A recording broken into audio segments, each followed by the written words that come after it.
Ladies and gentlemen, welcome back to another episode of At Home with Mark. Today is season 6, episode 19. We've got Charlton Moore on the show. Dude, thank you so much. I've been looking forward to hanging with you since April. I mean, pleasure's mine. Yeah, man. It's so good meeting you finally in person at NAMM, and I love watching your content. Love watching your playthrough videos, your tones, your pedal stuff. I mean, boy, so I'm just happy to be part of it, man. Yeah, man. Thank you. In fact, today's a big day. Did you see this thing came out today? You know, I had no idea until I saw your post today, so we're gonna have to talk about that. Oh, it's killing. So tell me what it is real quick. What? So my buddy Chris Evans, it's funny because his company's called OCE. Like it's Mm. the acronym is Original Chris Evans, not Captain America. So he has been building pedals for several years, and he sent me one to check out, and it was a dual pedal. And Okay, yep. the one side was a boost, and the other side was kind of like his take on a blues breaker, not 100% a blues breaker, but his take on it. And I fell in love with the boost side.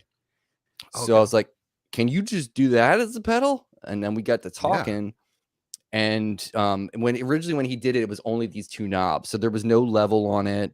And he has like a diode switching thing here for more headroom. And I'm from Maryland. And he was like, why don't we just slap a Maryland flag on it and we'll make it your signature pedal? And you can put your logo on the bottom with mine. And I was like, dude, awesome. Dreams come true, man. You know what I mean? What does that go for on retail? It's $179, man. Nice. All right. And it is killing, dude. Like my gig Saturday night, I left it on all night, just as my always on, and I just layer gain on top of it. One. Yeah, everybody's got one of those. Dude. I think my compressor is probably mine. Yeah. Which compressor do you have? I use it's not exactly a compressor, but I use it as a compressor in terms of a chain, but it's a BBE Sonic Maximizer. Oh, okay. Right on. Cool. Nice. It does sort of the same thing relatively. It doesn't exactly curb off your high volume and bring up your low. It's more of like it grabs the sort of center wave and magnifies it. Okay. Yeah, it's a very cool thing. Nice, dude. Nice. Well, let's jump back. So like I was at NAMM this year with Chris. Like the guy that was with me is the guy that built this pedal. The guy that you met. That was with me. All right. Gotcha. Full circle. All right. Yes, 100%. But I was hanging out with Scott from Stringjoy, and he was like, what are you doing? I was like, I'm just walking around. I was like, you know what? I'm looking for a strap. And he was like, oh, you should go right there and talk to that guy and tell him that you know me. See, I thought you were just saying that to be friendly. So that's real. That's awesome, man. No. It's real. I've been playing Stringjoy since 2015, and Scott was on my show really early on in this, and got to know him really well. But yeah, man, when I saw your stuff, I was just like, oh my gosh, there's so many beautiful straps, and because you guys had a long wall of straps going on. Yeah, the display is fantastic. It's really the only way to do it in terms of merchandising, and straps are such like a tactile, primitive sort of thing. Textiles in general are, but like leather and suede, there's we were using animal hides as everything since we were in caves, right? Since we stood upright. So there's something very physical about it, and to have it like buried in a booth that you sort of have to walk around and like to get to the product, it's not the same. So for years now, we've had these, this started off with like 30 feet and then went to 50 feet, 60 feet, 70 feet. Now we're like rocking like an 80 feet long wall. And it's 5 feet off of the walkway. Yeah. So like you can smell it as you're walking by. I mean, it's just the only way to do this kind of product. Oh my gosh, dude. And I saw, this is my strap that I use with my Mockingbird, with my Josh Williams Mockingbird. And this is the one that I saw on the wall that you guys were selling. It's that Oxblood. Oh man, it's still there. It's still, we still do it. It's been around for a long time. So comfortable, dude. Like comfortable. Like it makes a big difference. Like huge. But I love it. I've always said that it's the one piece of gear you don't know you need, because like you're so groomed from a young age. As you know probably better than I do, by the time you've got a couple grand into pedals, and then all of a sudden you're like, crap, I need hundreds of dollars of cables, and then you're, you got a good amp that you finally but you probably bought and sold 4 until you get to the one you really wanted. And then, you just use the strap that comes with the guitar, the thing that you found, because it's sort of the, when you're coming up, who's got time for that? But then when you really, start thinking about it, you get a nice, comfortable strap. Maybe it matches the instrument, matches what your live look. And then the comfortability, all of a sudden you don't even feel the instrument there, and then you play better. Yeah. And then it's like, oh, like this is a thing I need to actually pay attention to, and we've been able to brand ourselves in a very nice way, and sort of taken off in the sort of working musician crowd, which is amazing. But we have the diversity to where, it's beginners to, just hang it up on the wall with the $20,000 Paul as an art piece and never pick it up. I mean, yeah. We fit in every sort of consumer market. Thank God. Yeah. Yeah. Well, dude, yeah. I mean, it was almost like overwhelming looking at that wall, because I was like, okay, they're kind of spaced like category wise. Like there's the woven stuff, there's the leather, all that. And I just remember I've been looking for like a nice wide leather strap like that. And not that my 335 is heavy. It's not heavy. It's bulky. It's pretty darn bulky. It is, but it you know what it feels like you were saying, it's almost like you're the sun and the guitar is just like orbiting around you almost in a way. Sure. That's it's like those, and like like flying V's, or like some metal zigzag guitar. I will say, like, the reason why I like those kind of designs is I like playing with the neck angled up, and I don't like it to move. So we back the backing of like your strap with suede, so it's sticking to your shoulder. So whatever, there's no neck dive, or if they're position it in a certain way at the height that you like, you don't, it's very rare it's going to dip under or dip up. It kind of sits there, right? Yeah, I can show them. Yeah, your hand can just kind of float. And I personally, it's 50-50. I get just as many emails that are like, why don't you have slippery back? I hate the stuff that grabs my shirt. And then the other half is like, I hate the stuff that slips on my shoulder. And it's like, it's if half the market says one thing and half the market says the other, you've done it right, probably. Yeah. So it's in terms of balancing, because we do both. We've got seatbelt stuff and all of that. We've got leatherback stuff that's slippery. So it's definitely 50-50, but I tend to float with the grabby shoulder stuff. Me too, man. Me too. Yeah. Well, let me go back to the beginning, because this is how I always start this show off, but I'm so curious for you. Everyone I have on here is what is like your earliest musical memory? Like, why are you where you are now? You know what I mean? I was almost predestined. There was no other choice. I grew up in a family, and my father was a professional songwriter in Nashville. I got here when I was, I think, 4, so I really don't remember much life before it, and in terms of Nashville.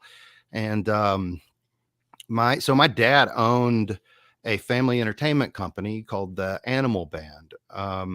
And I mean, it sold out the Grand Ole Opry multiple times as a nationwide touring act. And, it was elementary school would go for field trips. And I mean, think Barney meets Van Halen. And, no joke. I mean, awesome. The guitar player for Shauna Na, the guitar player for Shania Twain. I mean, these are just like A-list session guys from the 90s that just, a week a month will get together and do this thing for fun and dress up as, I mean, you can Google it, it's crazy. And like they dress up in these very complicated outfits, and it was all choreographed. And, I'm 7, 8 years old, stage managing, passing out water squirt guns to the hired guns from the local theater to squirt the audience with guns. And, I got to grow up watching these cats just kill it. And because the musicality of it was, I mean, still today holds up. He's retired now, but anyway, so those guys were over my house since I was in diapers, man. I mean, really. So I was around it ever since then. I started piano lessons when I actually started playing. there's pictures of me, playing with my dad at the like the Bluebird when I'm like 4, right? And I've got like a toy guitar, just Yeah, really, man. next to dad, with a cowboy hat. It was really funny. But I actually started playing. The great Karen Hedges at Shiloh Music in Mount Juliet started teaching me piano at 6, and I did that, and until I was kind of late to guitar. I was gotten to guitar pretty much in high school. Hmm.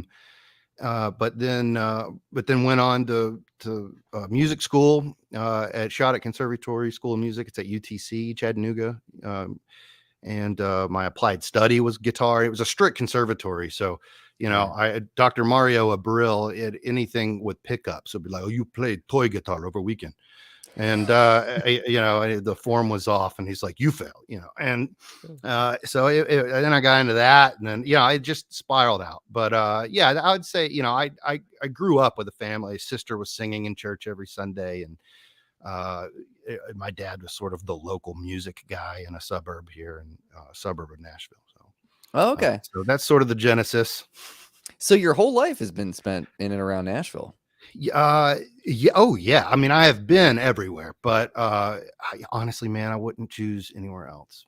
Yeah. I love it here. And I left several times. Even moved elsewhere for short periods of time. But yeah, in terms of my lifestyle and the things I need to do, and the given nature of the entire world is so connected now, you don't really have to go anywhere.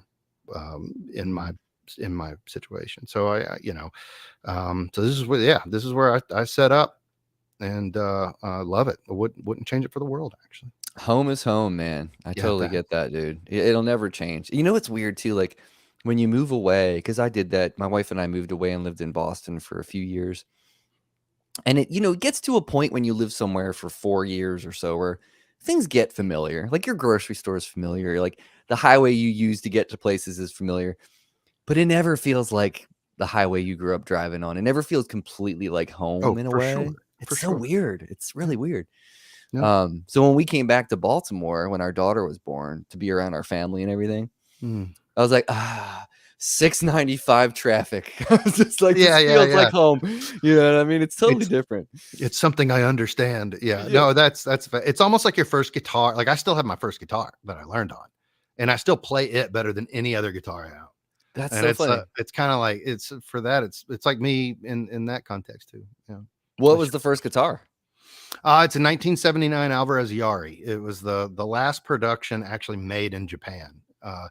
It is, I want to say it's the most underrated guitar production ever, but it's not underrated at all. The people that know Japanese guitars from the 80s, I mean, it's everywhere. I mean, that's always one of the top ones that are brought up. That's interesting. So I don't know much about that. So like my knowledge is very limited when it comes to vintage instruments, and like especially like even like the period of time, like those Japanese Strats are so sought after now Yeah. too. Yeah. Oh, yeah.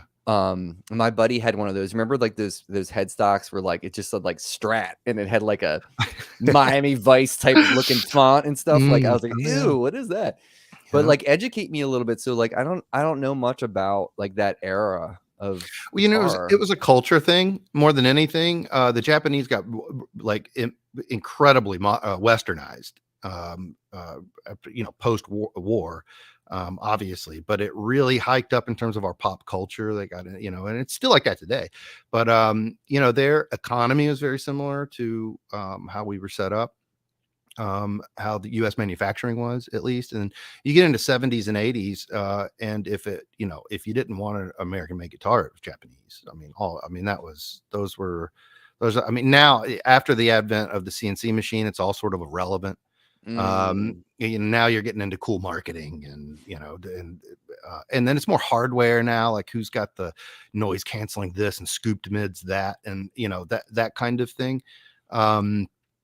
But in terms of, before the advent of the CNC machine, shout out Hartley Peavy.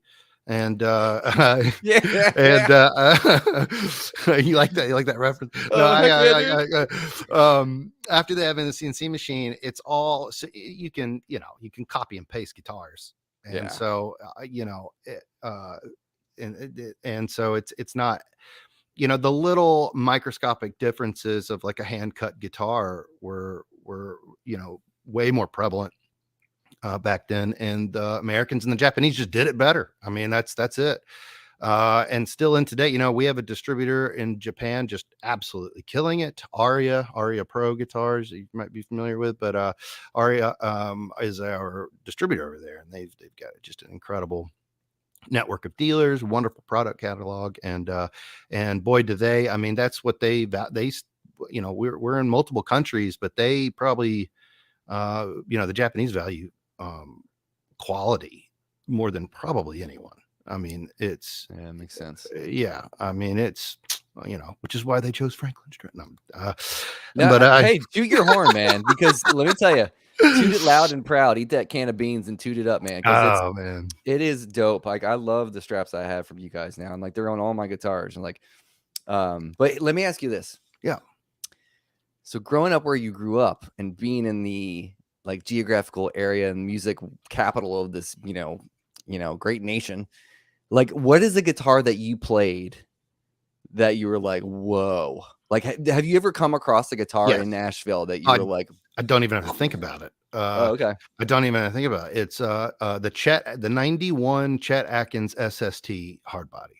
really? Yeah, Okay. Gibson Chet Atkins SST hardbody acoustic, but you could put electric strings on it, and it had a piezo system in the bridge. It was, I mean, still, I mean, it is the most playable guitar. I mean, it's all subjective, you know, it's all subjective. This is for me personally. I mean, oh my God. Loved it.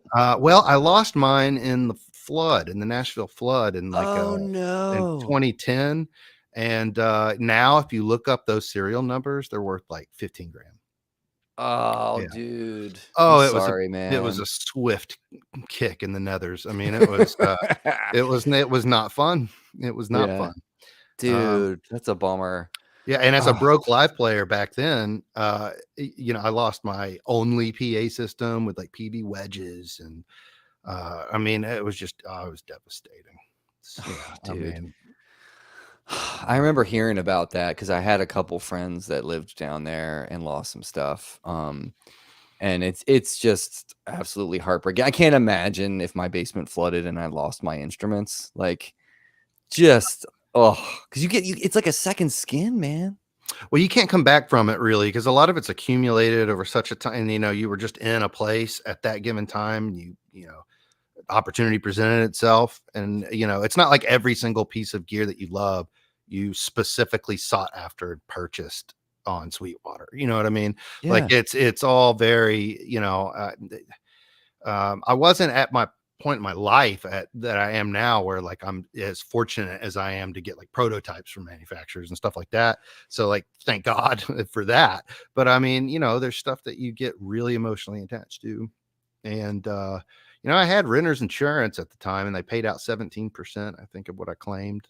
It was, so it was, you know, it was gone, you know. Yeah. It was, and that was at the very beginning. I was like 2 years into my career. So, as it currently is. Right. So, yeah, Man. that was a tough thing to go through, as a 22-year-old guy. So, Yeah, man. Of yeah. course. Well, let me ask you this then. So, okay, so growing up in the musical family and everything, and starting to play piano, and then you said you get into guitar later in life, in high school or whatever. But like, what were you listening to? Like, what was on in the house? Like, what were you exposed to? I mean, everything. I mean, you remember these days. Yeah. You know, I would get friends over to the house. I probably went to Walmart once a week to buy blank cassette tapes, because we would spam, you know, the local radio stations during like all summer long, just waiting for something to come on that we, you know, what we requested, and then hit record on the thing and then make our tapes, you know. And that was the 90s for me pretty much entirely. And it was across the board. Honestly, I think I was really into Michael Jackson because my parents introduced me to Michael Jackson and things like Elvis. And my dad was a big James Taylor guy, a big Beatles guy. And, you know, I just I started off on my path, sort of, you know, for what your parents give you, as you do. And and then that, that morphed into like Seattle rock and, Yeah, buddy. all those boys and, the Alice in Chains of the world and dude. Pearl Jam and so forth. Yep. And stop it. That's Yep. Dude, that's the man. band. That's why I play guitar. That's the band.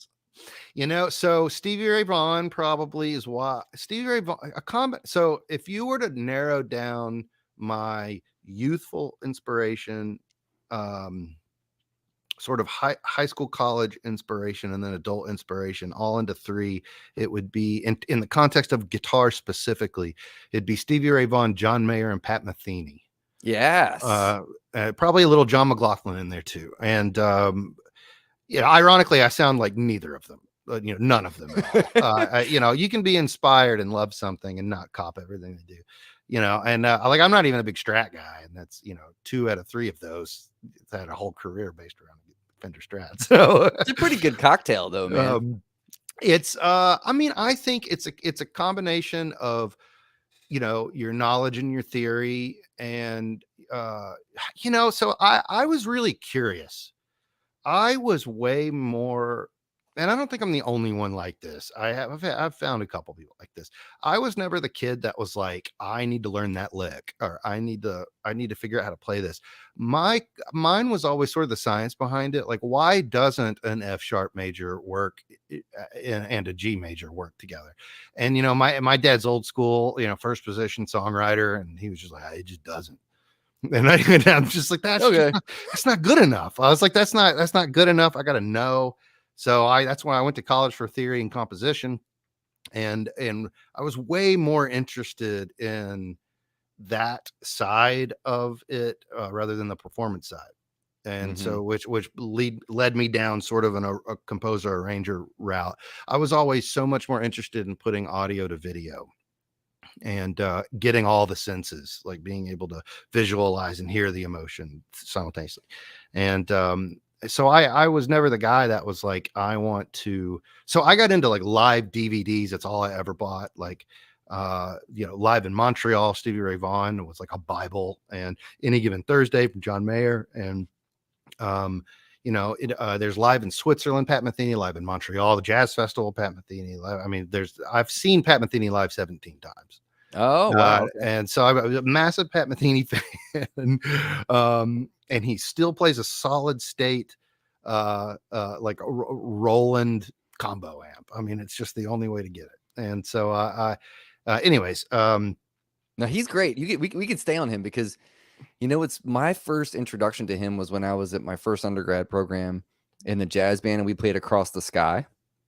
Okay, yeah. And I don't know why, but the director, the band director, there was a couple guitar players in there. He wanted me to play the head, and he wanted me to do the solo and stuff. But I'd never listened to Pat Metheny before. The only time I heard him was he played on Bruce Hornsby's Hot House record. Yep. Did you ever listen to that record? I did, absolutely. Yeah. Oh man, he's got a couple great solos on that record. Yeah.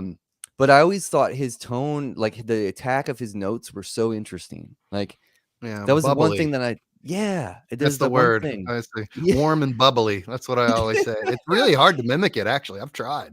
It's he uses a solid state, like 84 Roland, like keyboard amp. Like it's a very odd thing.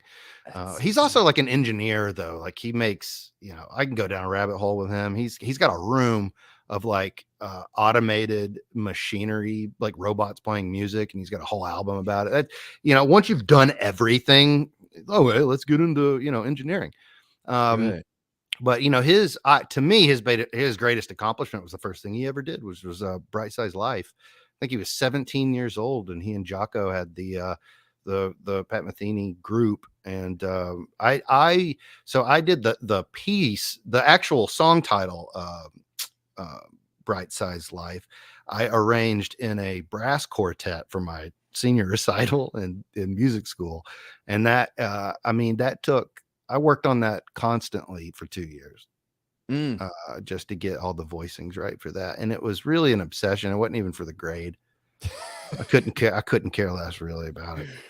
I'm sure you learned a lot through the process of that, though. I mean, come on now. Like, oh, no. Trust me. I absolutely, 100%. I did. going to music school in 2004 it's not the same as now. Back in 2004, it was, every you were odd, you were weird. I mean, it was, oh, so you're going to be a teacher. I mean, Right. that's what everyone said, oh, so you're going to be a teacher, because no one understood what could you possibly do. And at the time, I didn't know there was like a whole gear industry, it's an $8 billion gear industry. I didn't know there was publishing, and I didn't know I don't get me wrong, I love playing live, but I haven't played live in years, and my itch is scratched. Like, I don't need to. I really Yeah. don't need to. I've found a little thing which did, where I sit musically right now, outside of gear, is it didn't exist when I was going through school. That did not building a home studio, creating your own, publishing company, amassing hundreds, if not thousands, of pieces of music, and then pitching it for sync placements and publishing, and Toyota ads and stuff. That didn't happen. That was, you had to be like in the mailroom for a decade, and then you had to, and then you probably had to get touched inappropriately from some like high, level guy somewhere at some massive, one of the monopolies of the time. And yeah, I mean, it just wasn't, it was very much a couch casting sort of situation, and we'll leave it there. But like, it was a tough industry to get into. I mean, Yeah. Ramin Djawadi, my favorite composer, it was just got big with Game of Thrones, and he for like 20 years worked under Hans Zimmer. I mean, like 25 years, he did all the heavy lifting, and then finally got a Yeah. break in his 50s. I mean, Great, man. it's a hard grind to do that. And mainly it was because there was like 4 people making film and ads, advertising and stuff like that. And then with the advent of YouTube and streaming services, and it ended up being, instead of a few amount of very large budgets, it was an infinite amount of small budgets. Mhm. Small, medium, large, and then some of the small end up large, the Mr. Beasts of the world on YouTube, and you know what I mean? And so it's a whole that did not exist. No one knew that market would exist. And so yes, to come full circle, I'm so glad I went through it and learned all of that. But at the time doing it, it was like, I'm doing it because I don't want to do anything else. Yeah. And I'm not really good at anything else. And so I don't know if I end up teaching, fine. But if I end up bartending the rest of my life too, with a music degree, fine. Right. I mean, it was like whatever, but a lot of it was still, well, I'm still going to be John Mayer. So, you know,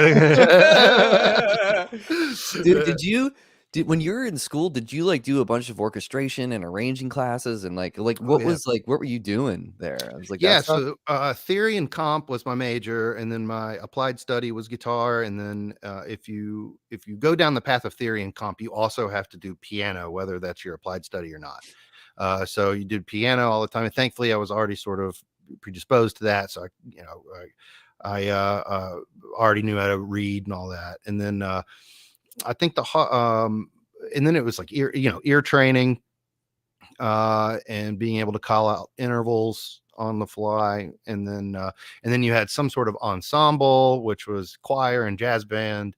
And then every year it was different.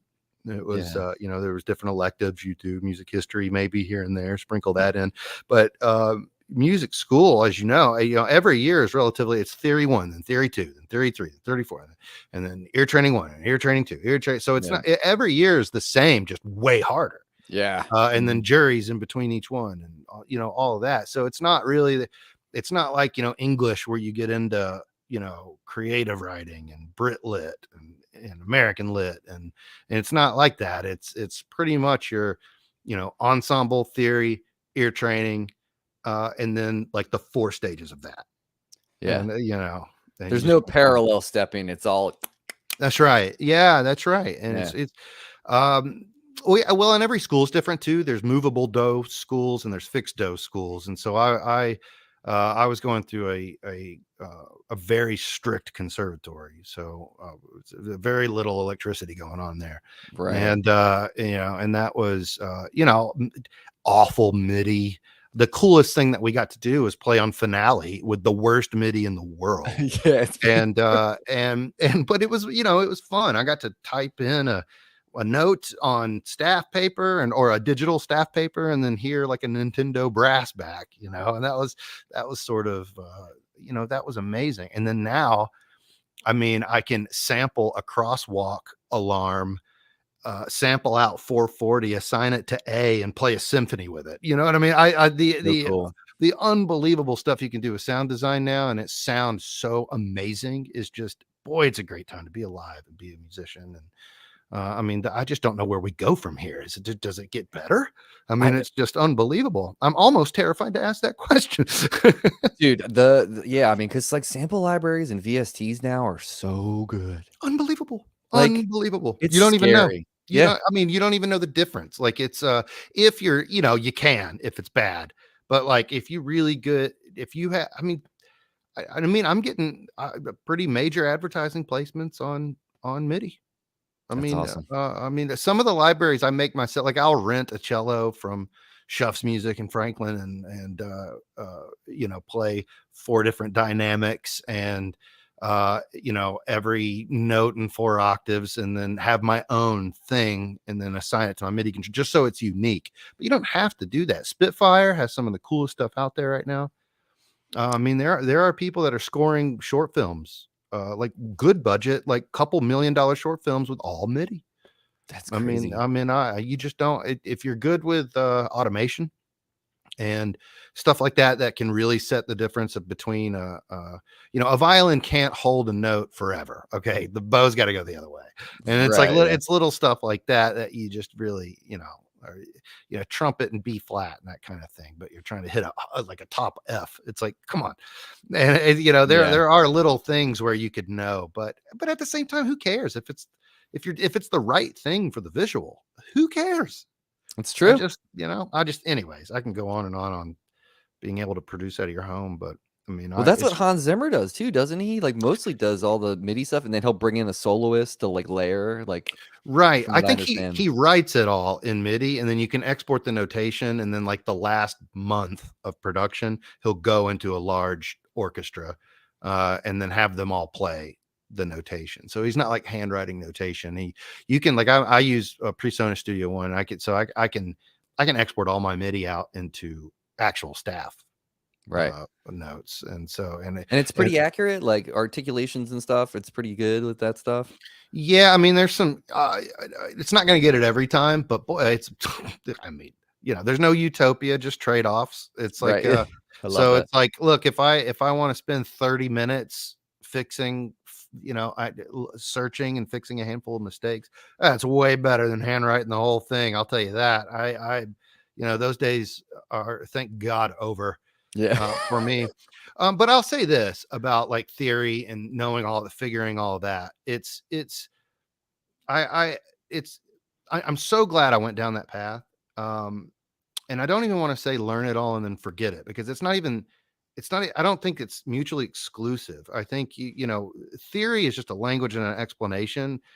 Unless you go down the weird dichotomy of like, these are the things you can do and can't do, that's when it gets really negative. But I don't think that's a thing. I mean, even, you know, even when you're playing something out of a diatonic scale, it's still called modulation. There's still a word for it. So it's not Mhm. like it's, you know what I mean? It's not like, oh, you can't do this. It's, well, you absolutely can. And so I think it's like learning math as a kid. Like every man, woman, and child has a little calculator in their phone. Yep. And so like on its face, you're like, why do we need to learn math? Well, I mean, you do, because it wrinkles your brain, you know, it makes you critically think, and solve problems in the real world. Whether you need that exact, you know, formula down the road without Google's help or Alexa or whatever you're using. Uh, even though you didn't need it, the going through the process of figuring it out as a kid set up your critical thinking skills. I look at that with theory. Learn as much as you can, because it makes you think about, like, in the fretboard. It makes you think, like, learning all 7 modes and figuring out the symmetry and the patterns and how things repeat. That is so, that can open up a world of creativity to you. later when you're not even thinking about whether you're in key or not. Yeah, totally, dude. Yeah. I 100% agree, man. I mean, like especially as a guitarist, like you're saying, like it completely opens up your fretboard. Like it's Completely. like a roadmap. Like Yeah. when you look down, like you start to see intervals and you start to see things differently when you're looking at your fretboard. It's so weird, but it happens quickly, which is too. Well, pretty quickly, and it's uniquely it's uniquely important for guitar, because on piano, I mean, you know the note before the two black keys is C. I mean, you just and the way there are 7 scales you learn, and how you flip your thumb and all of that. But then once you learn that, that's that. On guitar, it's you know, you can play the same note multiple times in multiple ways, and on each string it's a different tonality and different harmonic content. And so it's uniquely important for guitar, because you can play the same chord in the same inversion so many ways, so many times, like so many ways up and down the fretboard. So it's knowing that and figuring that out just opens up voicing. I mean, just so much creativity. Yeah, that's so cool. Well, let's talk about, I know when we were at NAMM, we were talking, and you were like, dude, I got tons of stories about traveling and pushing and pedaling this stuff. So we talked about the straps, but I've had the glider in my possession since probably 2004. That's awesome. Or maybe 5, but I think 2004. So like my bandmates got this for me for my birthday. And dude, it's, you know, is a guy that has gone out a million times and played a solo acoustic guitar in bars in a corner that nobody gave a crap about, but was getting paid to do it. Absolutely. This thing is a godsend. And this, by far, there's only 2 capos that I have felt like hold intonation well. This one is my favorite one. And I would say right below that would be Page capos. But this one will forever be, and this is my first go-to, because I feel like the tension and the way that it holds the intonation on the instrument. I never do any crazy stuff where I move it while I'm playing, but no one really does. That's just, I mean, that's just the best way, you know. So my late mentor and the original inventor of the glider, Greg Bennett, which some folks may know from the Greg Bennett guitar line that Samick did for years. He you know, he always used to say, you know, in the comment section of our ads, for instance, it's like, who's actually rolling around like this? He was like, well, nobody, but you don't advertise a Ferrari in traffic. That's great. And I still use it all the time. I mean, that is the, I mean, you know, you film it in the Autobahn, right? And so it's you know, I have T-3 seconds to get your attention. Let's be real, in terms of online ad spend and stuff like that, and you know, videos and so forth. And the best way to do it is write a piece of music where you're constantly modulating in an open tuning or whatever it is. Because the point actually is that after your reposition, it's holding your tuning, and the ease of which it is to reposition. And the physics is actually pretty straightforward. So it's a dual spring system as opposed to a single spring clamp. And the single spring clamp, by virtue of physics, is going to apply an offset amount of tension across the board. That's just the way that is. So not only is it a dual spring, so it's applying an equal amount of tension, but the top roller has a composite radius. So it's grabbing the extreme strings on, you know, 90% of the radius specs out there. And whether it's flat or a strat, which is like a baseball bat, you know, it's just stupid radius on those. And it's going to grab the strings. It's going to on, you know, 90% of it usually. And even 4-string bass.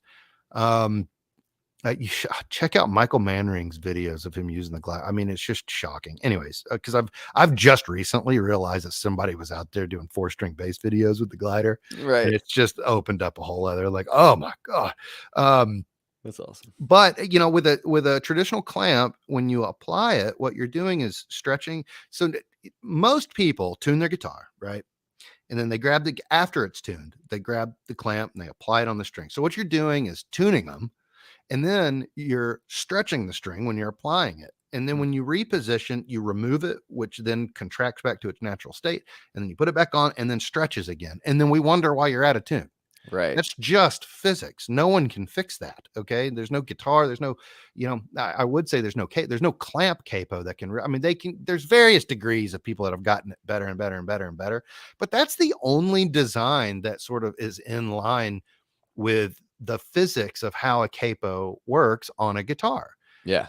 So, and because you're not removing it to reposition, it's holding the tuning. It's a combination of that and the dual spring tension. So, And it's low profile. Like, this is the one capo that I never feel like is getting in the way.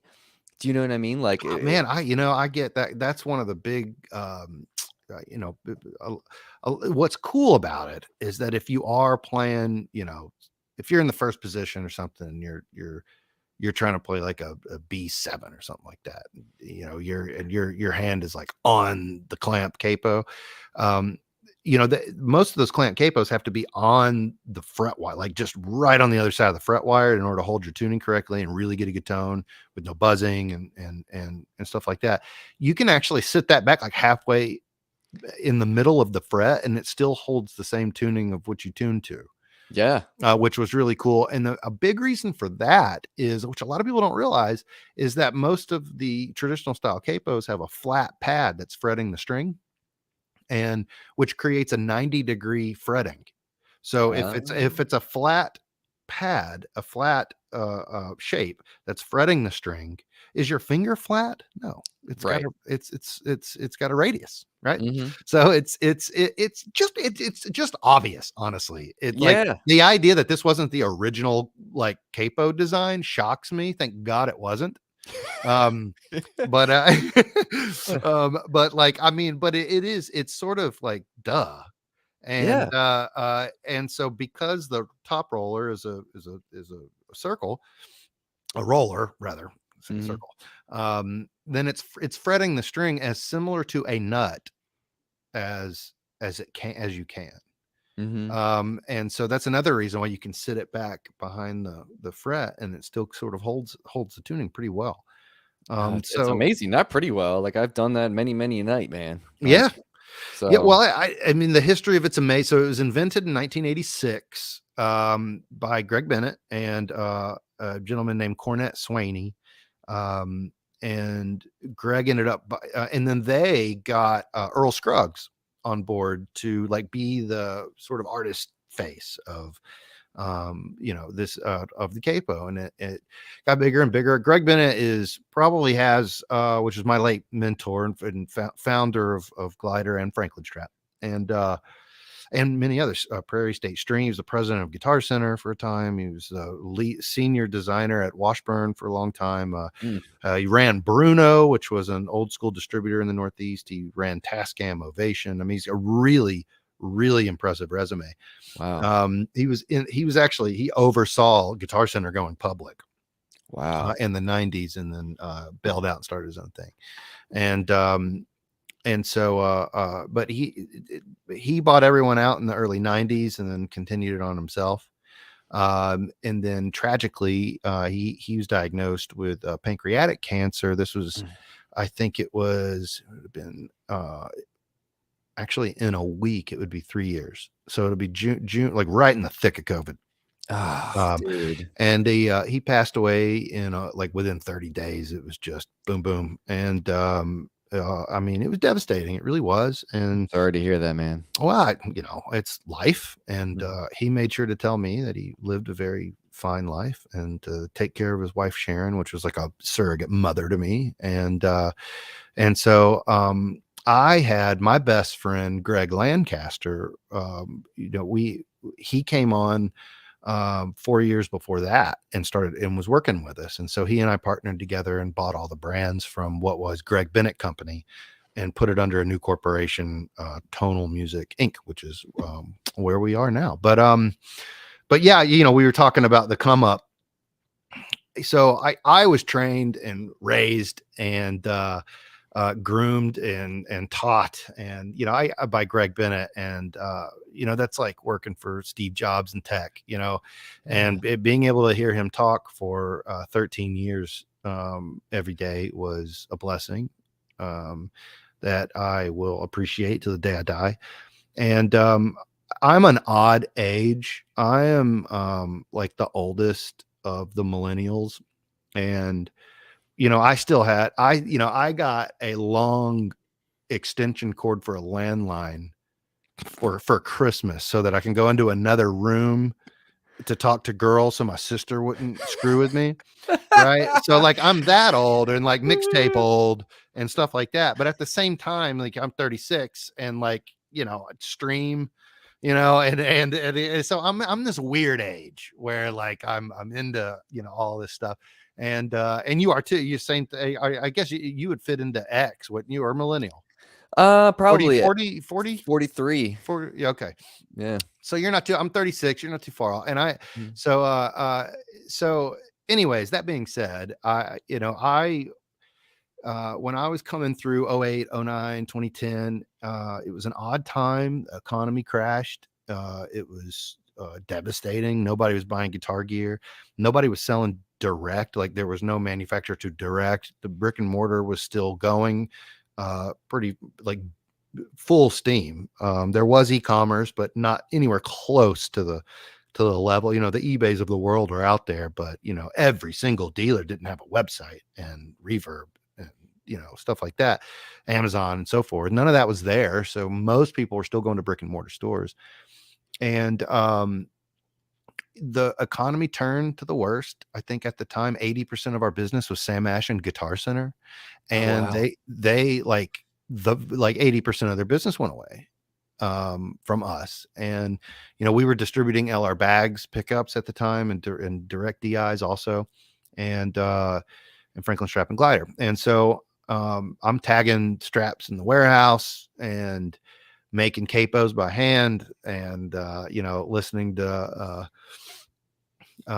Dave Ramsey trying to get out of school debt, and doing all this. And he comes in and he goes, all right, we're gonna have to pivot because we just lost everything like overnight. We had too much in one basket. We're gonna buy a van. We're gonna put one of every single strap we make in a suitcase, and you're gonna drive around this country until you have 1,000 dealers. Yeah. And so that's what I did. And he did that. That's not weird. That's weird. Like you and I talking about that, that's strange because no one is a road rep anymore. I mean, I'll tell you, if you are in your 30s or 40s and you don't have a family life, it's a very hard life if you have a family life. But I'm not married. I don't have kids. It was fine for me. But there is a vacuum right now that if you wanted to go do that, you could make a hell of a living. Like all of my road rep, we'll get into this, but all of my road reps are on the brink of retiring, and there's no one to replace them. Mm-hmm. There's no one. All the young guys are calling from home, and it's not the same. It's nowhere close. I mean, we are musicians. We are, very human people in terms of being creative and want to shake hands and look you in the eye and talk to you and hear you. And it's not, it's relationship driven. We're not selling washer and dryer sets, right? We're selling the ability to create and to express yourself, which is the only thing that separates us from the animals. And so it's a very emotional thing that we do. And to call from home and be like, well, how many Roland keyboards did you sell last month? It's miserable. I just couldn't imagine it. And that's why all the dealers are so jaded to get phone calls. So we did what Greg Bennett knew how to do. He drove around in the 80s selling Washburns, wash what is whatever, I mean, no one knew, I would call people, hey, my name is Charlton. I'm calling from Greg Bennett Company and we make Franklin Strats. No, I got Strats. I don't need Strats. I'm just like, man, this is an uphill battle. And this is not going to be fun. And, Levy's is, God bless them, massive company just bought out by Gator. Oh, really? I didn't know that. It's not the same family business anymore. So Harvey Levy sold to Gator, which is even larger. They're in the medical business. Gator's a whole other thing. Yeah. And so now they own, I think, Soldier and Levy's. And oh wow, okay. And that was, my big, kryptonite. I'm going into every store, and Levy's has 4 decades on us, and and it was hard, but you go, and then you get a second trip and a third trip and a fourth trip. And at the time there was 12,000 dealers in the United States. And I went into easily 6,000 of them.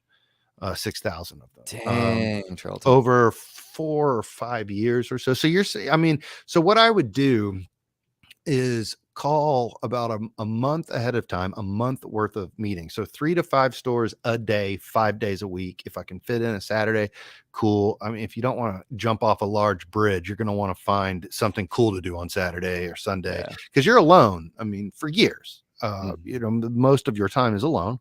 And I'm breeding a guitar and a mobile recording setup and try to find a singer-songwriter spot to play or something like that, open mic, you know, and you know, this was before, you know, everyone documented their life constantly.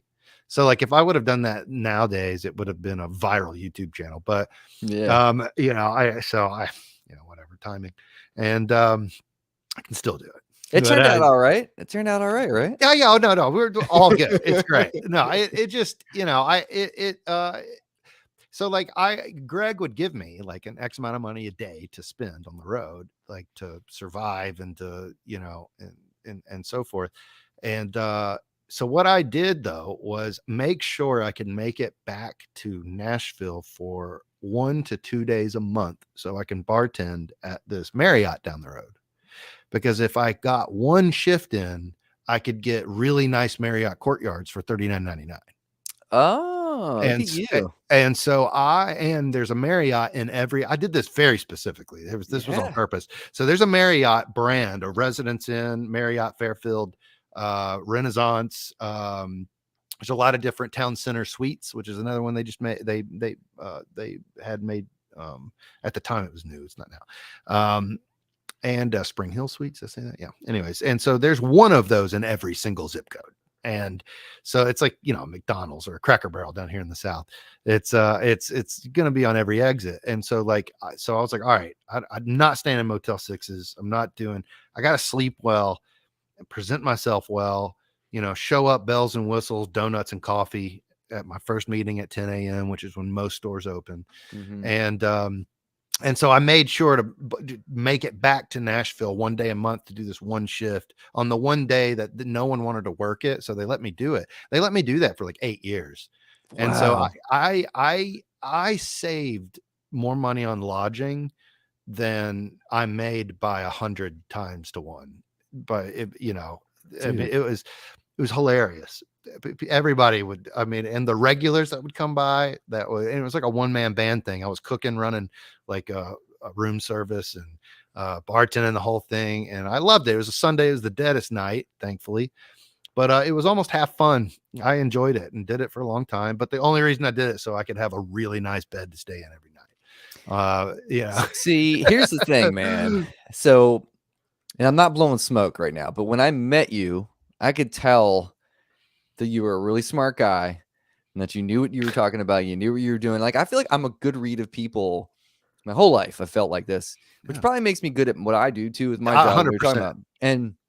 But I could tell that you like have this calculated presence about you, calculated intelligence too, that you're like, I know what I'm doing. This is something I've been doing for a long time. I mean, you could tell that you love doing what you're doing just from talking. But I only talked to you probably for like 3 or 4 minutes. Yeah. But like, that's amazing. Like, to really kind of like figure out how you're going to map. It's like doing setting up a tour. It's like a tour. Well, that's what it was. You know, it's like, yeah, no, and that's a big job. And for years. And that was, you know, and I was 26 doing this. I think 26 to like 32 ish. Yeah. You're an entrepreneur, man. It's like, you can tell. And well, it was the only way I knew. This was my thing, is I'm not a dress code guy. I'm not a be here at this time guy. I'm not a here are the rules kind of guy. I was always the guy that would walk into a corporate setting and be like, all right, this is what all y'all are doing wrong. And and that means I'm not a team player in that sense in the corporate atmosphere. So like, I wouldn't have survived in that world. And I knew the value I was getting being trained by a guy like Greg Bennett.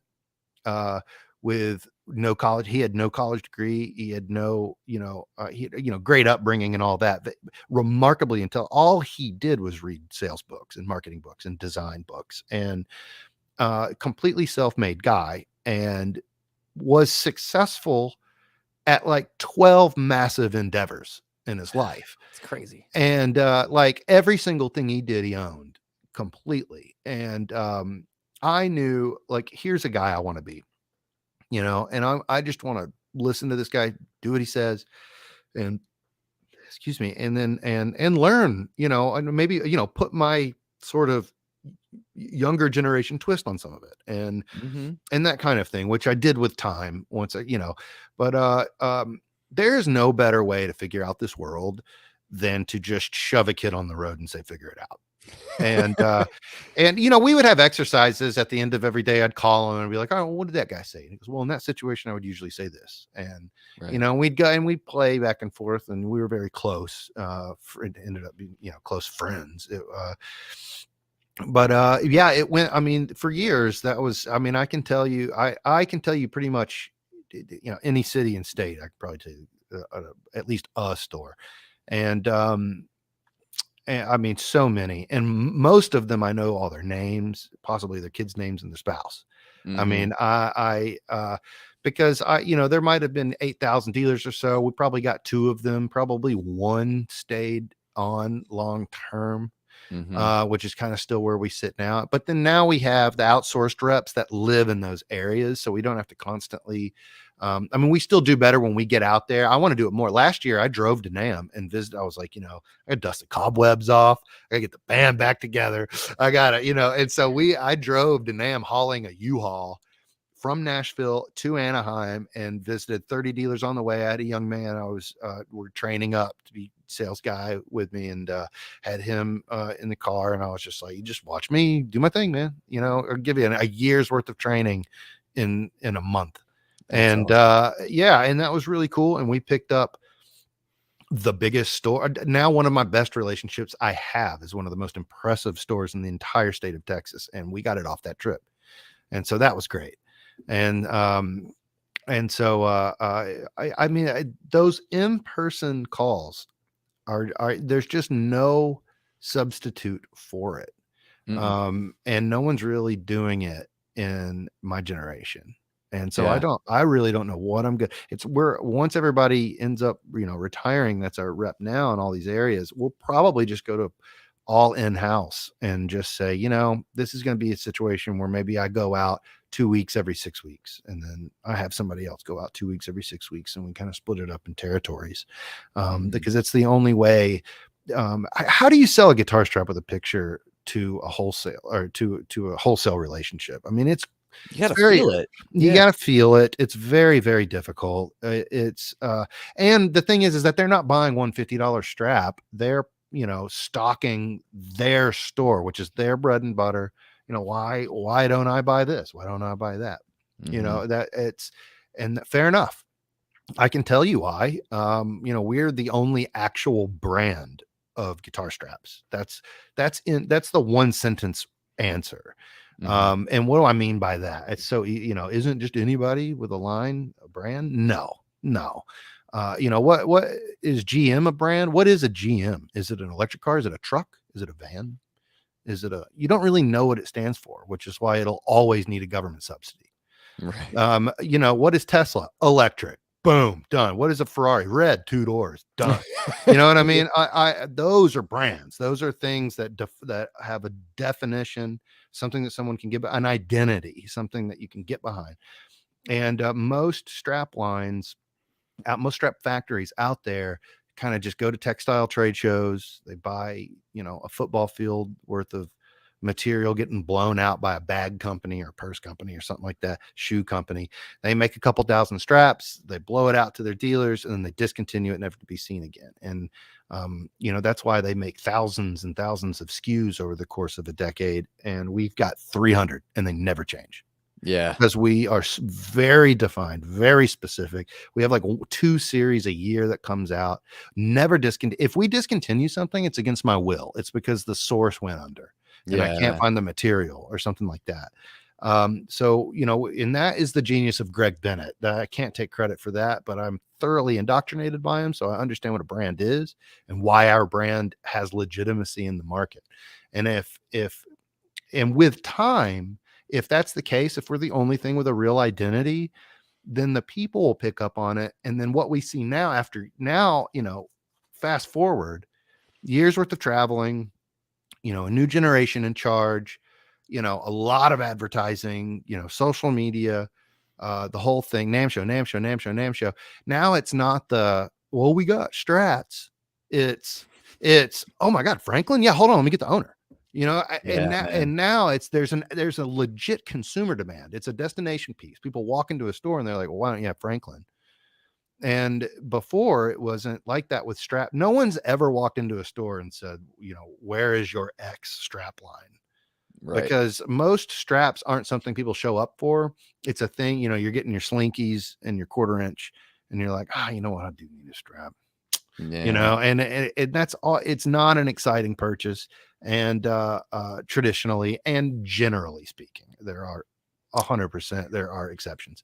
But we have been able to do this full line thing where it's not a niche. It's not like we don't just do woven straps and then that's our brand. We have a full line brand. We have everything from the $2 nylons and the $130 snake skins and everything in between. Everything has a particular function for a personality of player. There's not 7 different shades of one color, so it's overinflating a store's inventory. It's, black, light brown, dark brown, and then we'll play around with that a little bit and maybe switch out one for a cream instead or whatever. But there's not like a million choices. Because it's all designed for the point of view of how to run a retail shop, and how to control your inventory dollars and how to maximize that. So that's the entire genius of Greg Bennett, is developing a strap line in a world where no one needed another strap line. Yeah, man. And did it perfectly. And now with sort of the new school in charge with the same principles indoctrinated behind that, we're really doing something special. And I'm just so proud. I wish you could see it. I'm so proud to be involved. Our team is just so remarkably impressive. And but yeah. Well, I mean, I can't even imagine having a mentor with that much just like weight, and how much you learned, and that what you're just carrying on a legacy of. And it feels like, and I'm not trying to throw shade at other strap companies, but it felt like just walking around, even in NAMM, it's like your booth and what you guys were bringing to the table had heart. Yeah. Well, we wanted to be there. Yeah. But it's just like beyond. And I've been playing guitar for a long time and have used a ton of different straps. And when I'm not even kidding you, dude, like when I got these, I was like, everything just felt great, and it made my guitars a little sexier.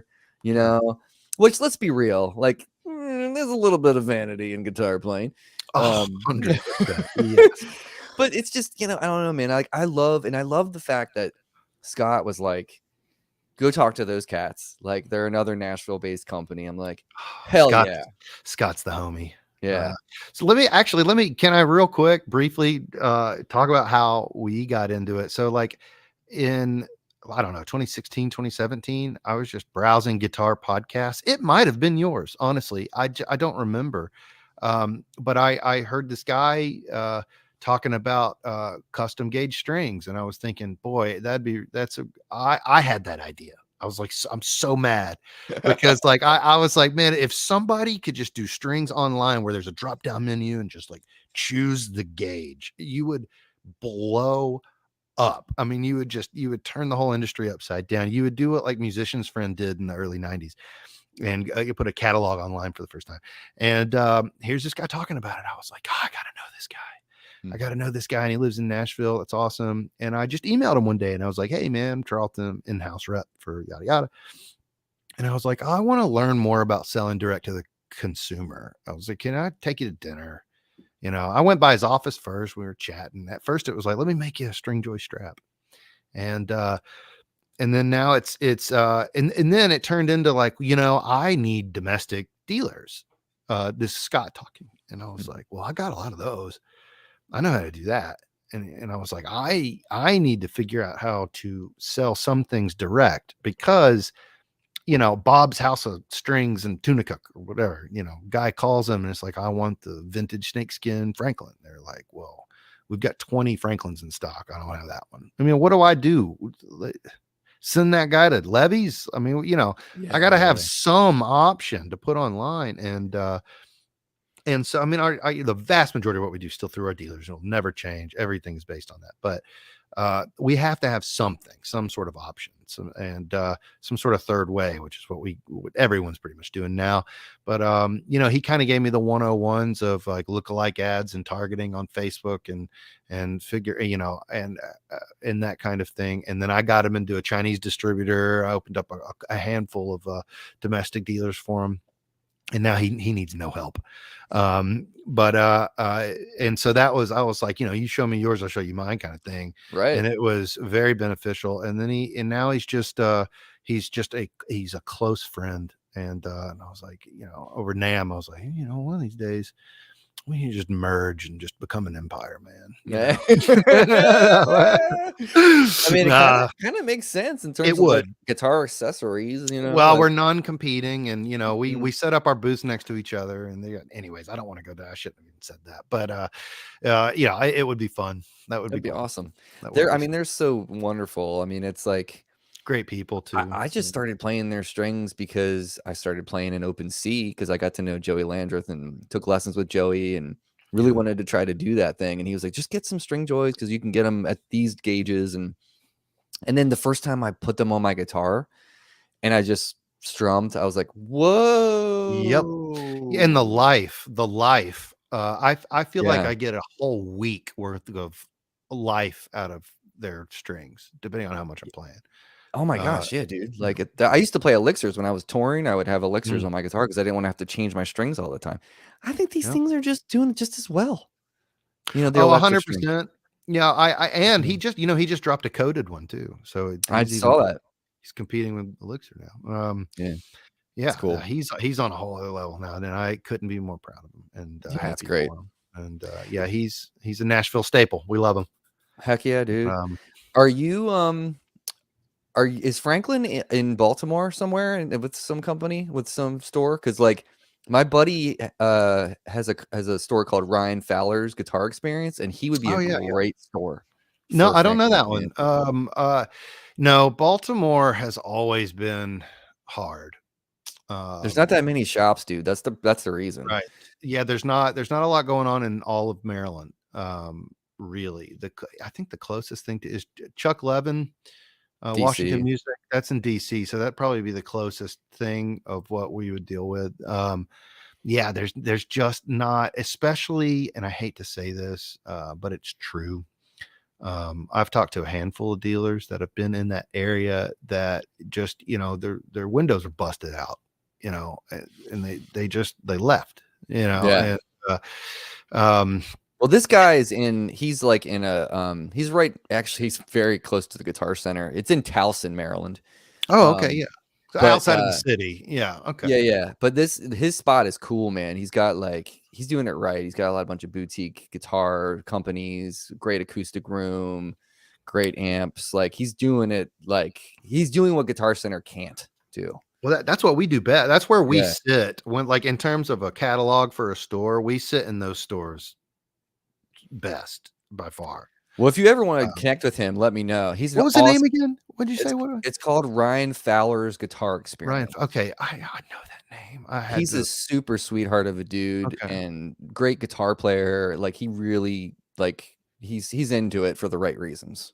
I'll give him a call. I'll give him a call. I mean, that's what I do. Absolutely. Just tell him you know me and whatever. I'll do a little name dropping. Try to get it. Because he's a good friend. He's a good friend. All right, you ready to do this lightning round get down? Because I'm going to hold you forever. No, man, I got all night. Go for it. And dude, I mean, just hearing that story about coming back specifically to work that shift, that's just next level. You do what you got to do, man. I knew eventually one day I wanted to own the company, Yeah. Honestly, that was always a thought. It hurts that it went down the way it did. I always wanted it to be like this amazing, like passing of the garb sort of, passing of the torch sort of thing. Yeah. But I hate that it happened the way it did under the circumstances. But I always knew that this was my route. Mhm.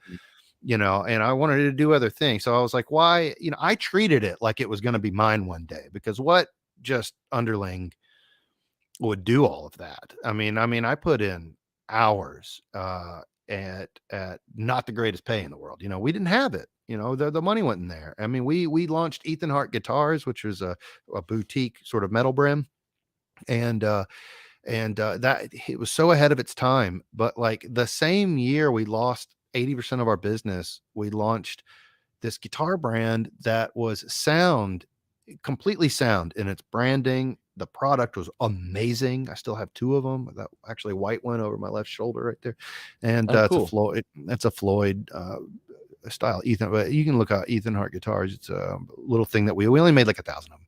Anyways, we've only got like 5 left anyway, so it doesn't matter. That's crazy. But back then we couldn't. It was the whole model was direct to consumer before literally anyone. No one was doing that. There's a couple brands that tried and then backtracked because of the blow up. So it was it was hundreds of thousands of dollars of investment into this brand, and we lost 80% of our business, and then failed at launching a fairly expensive guitar brand. And so like the money wasn't there. It was, it was, here's the little amount we can give you. You got to help me grow this thing, so that you have a viable future. And that Yeah. was like sort of our conversation together. And he was right, and I believed it, and I was right for believing it. And so my whole frame of mind is one day is going to be mine. I have every incentive in the world to build this, because all the dealers I get now, the relationships I create now, that's going to help me 10 years from now when it's my thing. Yeah. And Man. you got to put yourself in that perspective. Honestly, even if I didn't end up owning it, it's worth it.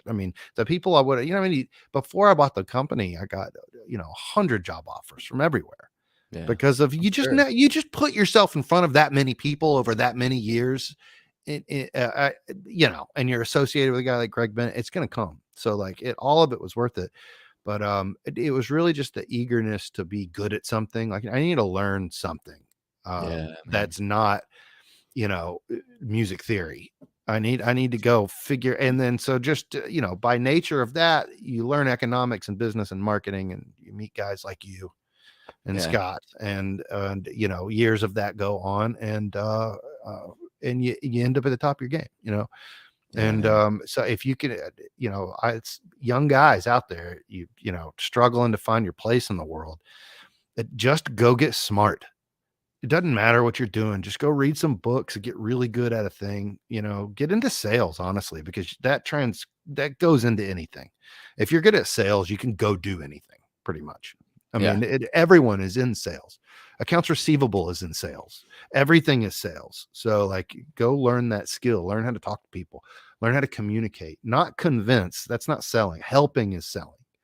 If you have to convince someone, then your product is inferior, and you should move out of that, because you should personally love whatever you're selling. So you have to believe it with every inch of your soul. And if you do, solving someone's problem is selling. I've never sold people, at NAMM, they're like, dude, you're one of the best sales guys I ever met. Or like my rep will say something like that, or a dealer will come say that to me, which is flattering. But it's like, honestly, I'm not. I've never sold a thing in my life.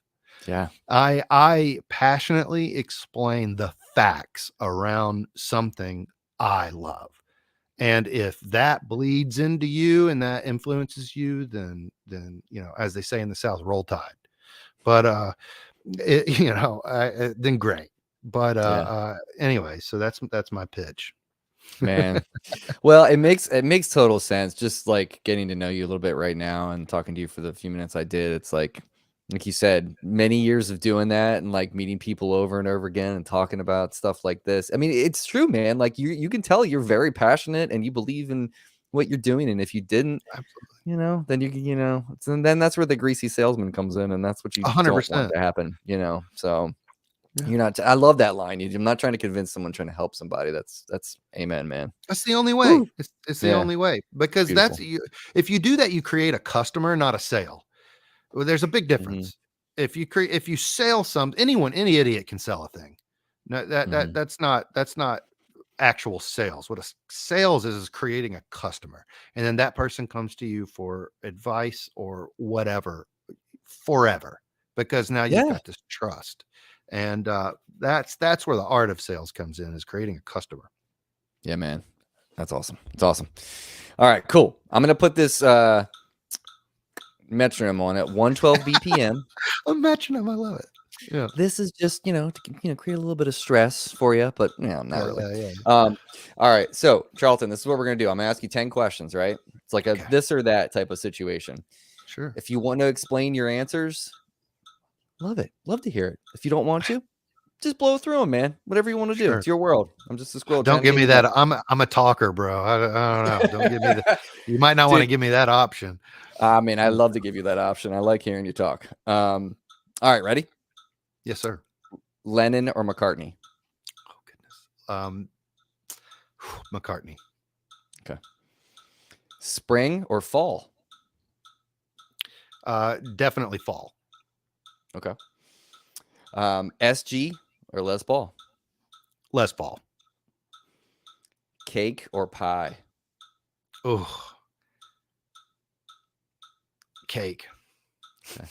What's your favorite cake? Red velvet. Oh, okay. All right. Toyota or Honda? Toyota. Crisp high five or a firm handshake? Oh, a crisp high five. There's nothing. When they feel good, when you do it right, man, Oh, there ain't a nothing. good one. Yeah. One that just sounds professional. Oh, yeah, it's a good one. It's like on a sitcom. It's that good. Yeah. Marshall or Fender style amp? Fender style. Yeah. Okay. Twin reverb situation. Yeah. Okay. Here's a controversial one: clip-on tuner or floor tuner? Oh, floor tuner. 100%. All right. Here's a superpower one. If you could have either of these two things, would you rather be able to read minds or talk to dogs? Oh. Talk to dogs, only because I'd be terrified of what I learn if I read minds. Yeah. I think Do that you think would that would make your change. job easier if you could read No, minds? No, it worse. would be worse. Yeah, because the reason why I'm good at my job is the fluidity of how I'm able to explain something. And if I'd be constantly stepping over myself, changing how I'm speaking based on their pre-assumptions that they're thinking. Does that make sense? And 100%. and so, like, if I didn't have that information, I think my ability to convince would be higher, better. Yeah. Okay. Okay. That makes 100% sense. Yeah. All right. Here's the last one. If you could take one album and erase it from your memory just so you could go back and experience it for the first time again, Oh, what album would you do that with? Room for Squares, John Mayer. Okay. So tell me why. I mean, he's got a lot in the catalog now. Tell me about why that one. Yeah, but it's so unique. What he did when he was 23, with his little Travel Martin guitar. His ability, very few amount of people can captivate 100,000 people with just an instrument. Yeah. That's a hard thing to do. And um, those that album got me into wanting to learn theory, because he was one of the only pop artists that wasn't just playing straight up G chords. He was playing some quite complicated voicings. It wasn't necessarily complicated chords in and of itself. They were just complicated inversions on Well, it's the first a time shake chord. first time you really hear a major 9 in like some pop hit. That's a fact. Yeah, You and know? and sixes. There was a lot of like Mhm. hammer-on sixes, major nines, which to me, a major 9 sounds like the sun coming up. It's like Mm. one of the greatest intervals on a guitar specifically, but arpeggiated on a piano or synth is fantastic too. Um, and you're right. He in terms of mainstream pop, he moved it. He moved the goalpost. He got it. It was interesting to see interesting inversions. George Harrison did some of that. He would have been my favorite Beatles. That would have been what I said. Yeah.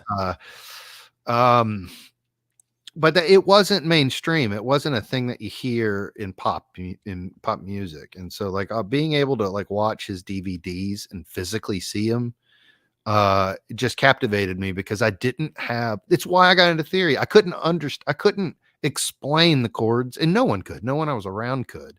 Grew up in songwriter Nashville. We have a whole other way called the Nashville number system, which is Right. blasphemy.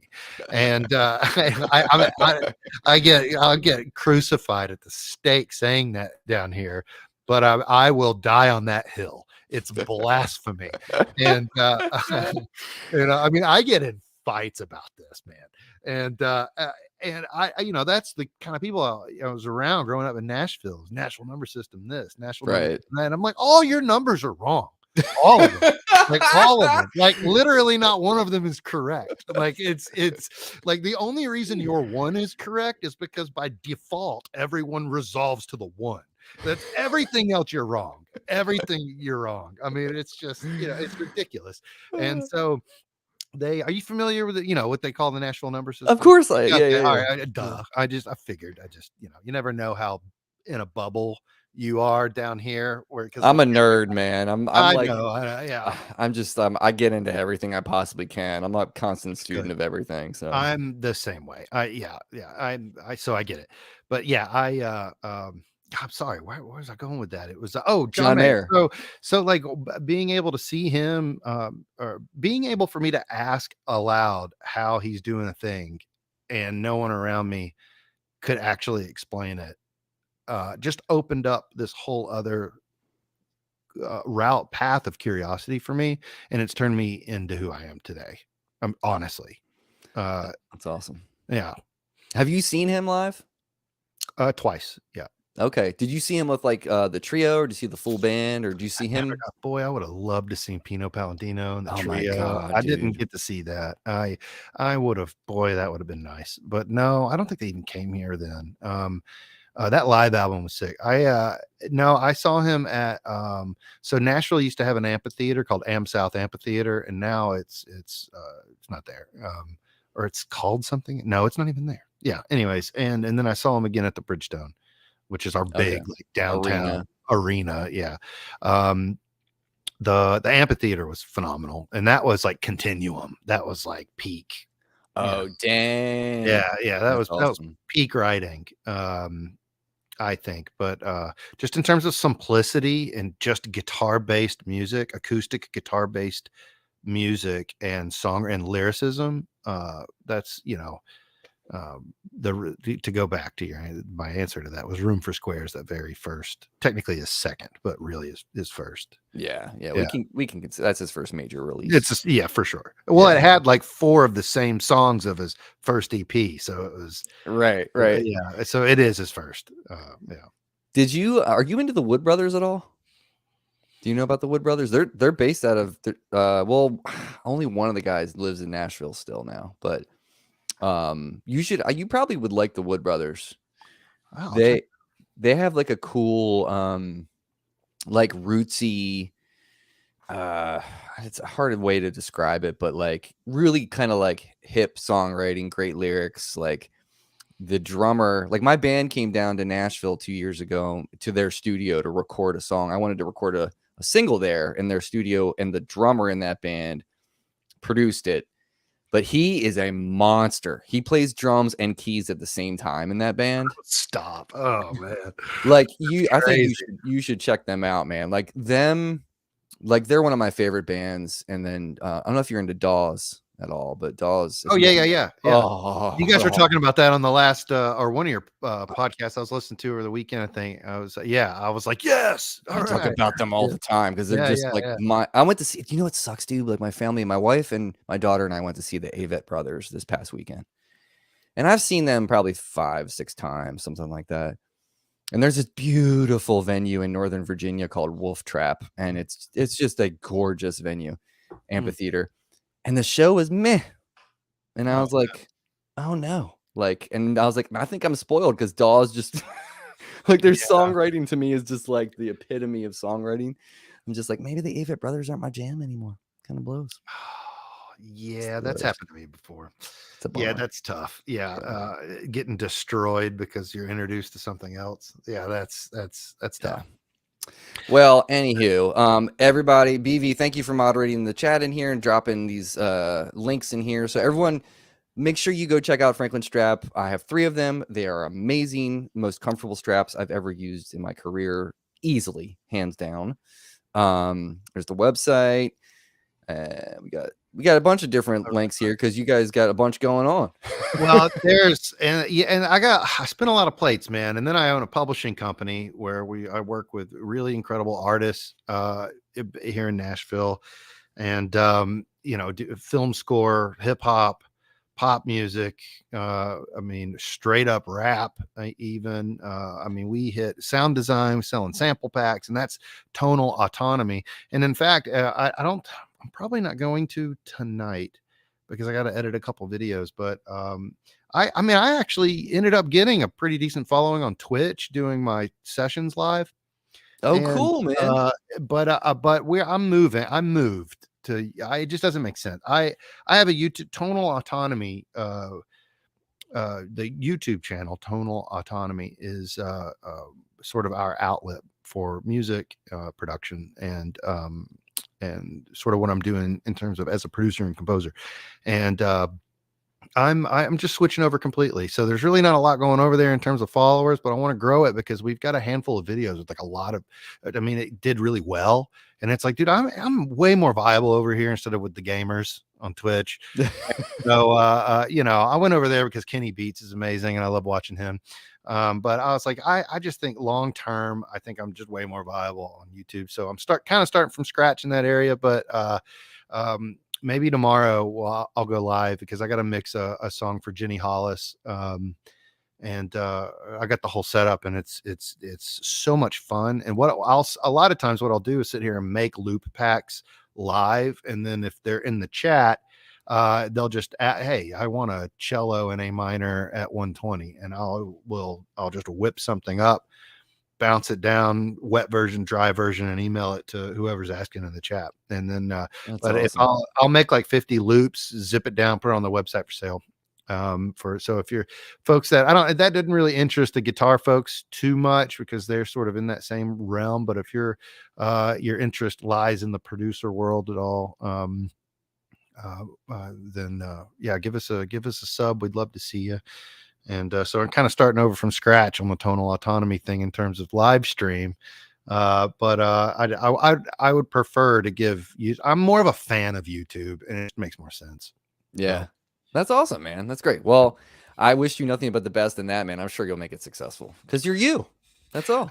Well, that's remarkably kind of you, Mark. But that's amazing. I appreciate that, and I mean, I love your content, and I've binged like all of your episodes. I think over the last couple of weeks, just anticipation on coming on. Well, I'm a big podcast fan, and that medium of information and content is, I mean, that's my go-to now.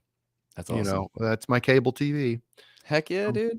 I'm an old man getting into the new world. Yes, you are, dude. Charlton, thank you so much, man. It was an absolute pleasure and privilege to be able to chat with you about your stories and about what you got going on. And I hope everybody head over to Tonal Autonomy on YouTube. Hit everything else up, Franklin Strap, all that stuff. And then follow you guys on all the socials too, because you guys have a presence there as well. Our main stuff really is Franklin strap based, but we sell refurbished instruments, factory refurbished guitars through our mother company, Tonal Music Inc., and that's on YouTube and all of that. So it's Franklin, Tonal, and Tonal Autonomy are like our three biggies, and then Glider is always covered under all of it, really, because it's just one thing in one color that does it one thing. It's like, there's not a line of gliders, so it's it's easier to roll it into Franklin and so forth. But I appreciate the attention on the products and so forth. And one of these days I'll come on here and talk about like the individual little trips and the things that I ran into in random cities at random stores. That's a whole other conversation. I mean, that would have taken up the whole time. Let's do that. Like countless. We could do that next season, man. Like the next season is super long. It's August through December. So like we'll come up with another day that we can do that and just have some fun. So absolutely, man. All right. Well, hang tight, Charlton. Everybody else, take care of yourself. Take care of each other. We'll see you next time. Thanks for checking it out.